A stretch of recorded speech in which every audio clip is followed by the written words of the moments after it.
Тихо свири гайда в нощта, дим от ракия, тежка съдба.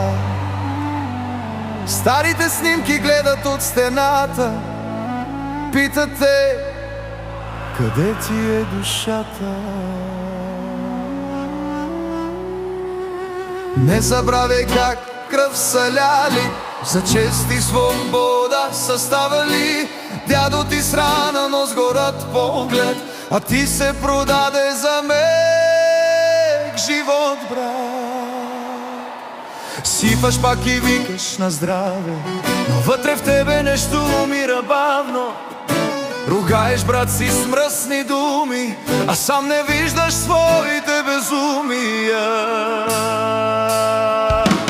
Не забравяй кой си, не забравяй кръвта, в жилите ти гори старата съдба.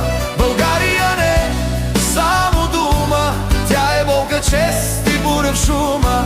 Не забравяй кой си, стани от кълта, всичко е в теб и сила и съдба. Спри да бягаш, спри да мълчиш, време е пак да се промениш. Ей, брат! Седиш и псуваш чужди държави, политици, съдби, празни глави, но себе си не искаш да промениш. По-лесно е чашата пак да вдигнеш и да мълчиш.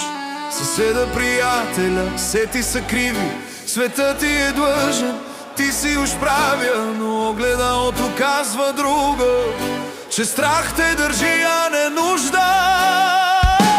Не забравяй кой си, не забравяй кръвта, в жилите ти гори старата съдба. България не само дума, тя е болка, чест и буря в шума. Не забравяй кой си, стани от кълта, всичко е в теб и сила и съдба. Спри да бягаш, спри да мълчиш, време е пак да се промениш. Ей, брат!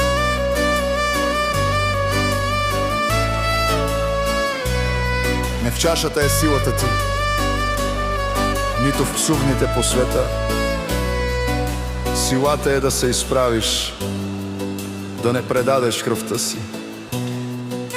Помни ги, онези дето не се продадаха, дори когато всичко им взеха.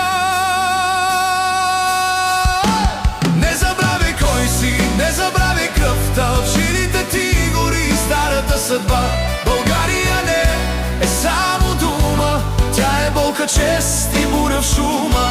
Не забравяй кой си, стани от кълта, всичко е в теб и сила и съдба. Спри да бягаш, спри да мълчиш, време е пак да се промениш. Гайдата стихва, чашата празна, но думите тежат, остават. Ако още имаш сърце в гърдите, знаеш какво да направиш.